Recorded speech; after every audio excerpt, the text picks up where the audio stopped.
This video is going to help you find library resources in your school catalog. To get to the library catalog, you're going to type in the URL library.stcse.k12.in.us.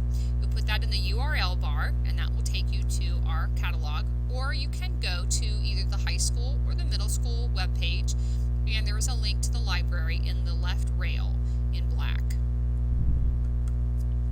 Once you get to the main page, you will see all 6 schools, and you will pick either middle school or high school. I would recommend that you pick the school where you attend because you'll be able to log in there.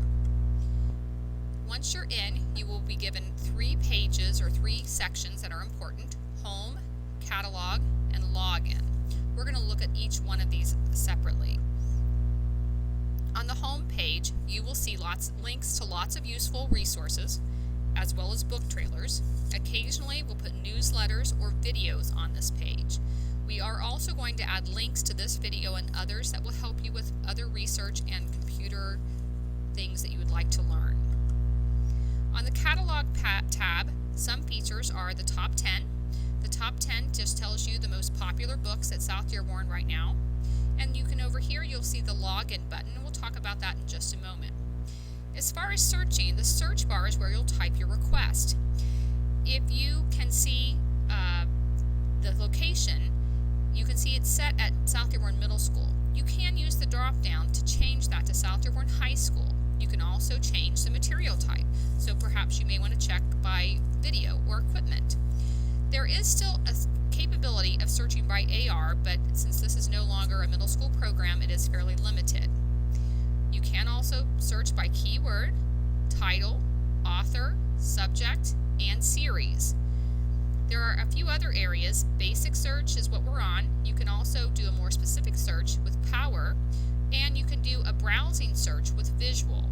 The copy categories are specific categories, and there is where you'll find a copy of all of our electronic books, as well as our Young Hoosier books or Elliott Rosewater books for this year. To log in, it is the same as your computer login. First initial, last name, year of graduation, and your password is your lunch code. The library staff updates these by hand, so if you cannot log in, come see us and we'll repair it. When you log in, you will still have home and catalog, but you also have a circulation and My Info tab. For our district, the My Info is the most useful.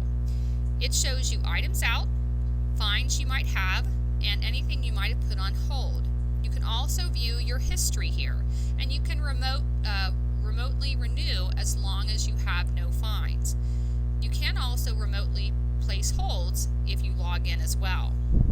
Some other features I want to point out are the My Search capability. It will keep track of all of your searches, and if you're logged in, it will keep those searches for 30 days. So you can go back and simply click on the hot link to get back to that search. There is also an app for Android or iOS that you can download called Destiny Quest, and that will give you all the same features that I've shown you today you can do on your handheld device. There is also a resource list component that you can save items to a resource list. For instance, if you want to make a list for your social studies project, or if you want to make a list of books you'd like to read in the future, you can make a separate list for that if you're logged in. Please remember that all library materials have a 2-week checkout, and late fees are 10 cents per day. We renew usually twice, but we can renew longer if you need to. Hopefully this video was helpful for you to learn a little bit more about Destiny. Please listen for announcements for fine forgiveness programs and look for future videos that might help you learn our system.